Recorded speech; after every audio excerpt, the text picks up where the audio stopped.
Hello guys! Today ipapakita ko sa inyo kung paano ko nilinis ang Canon printer ko dahil nag-overflow na naman ang waste bottle nito sa likod. Yan. Kung mabilis mag-overflow ang waste tank ng printer nyo, baka makatulong ito. So tara, simulan natin. Nilipat ko muna ang printer sa kabilang table. Nilagyan ko muna ng jar sa ilalim para hindi magkalat ng ink sa kabilang table. Huwag niyong kalimutan magsuot ng gloves para hindi masyadong madumihan ng ink ang kamay natin. Kumuha lang ako ng malinis na basahan at binasa ko sa gripo. Then, punasan lang natin ang lamesa. Then, next natin ang printer.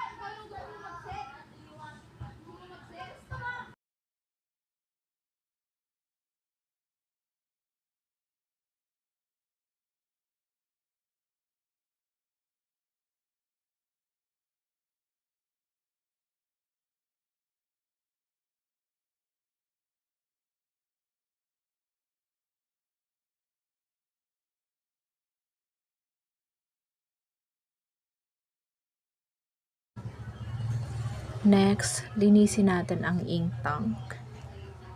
Yan.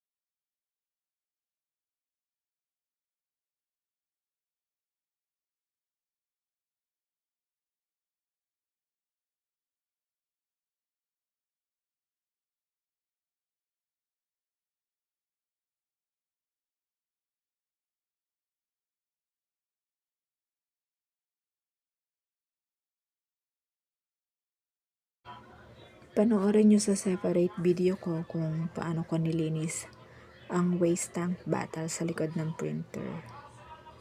Thank you for watching.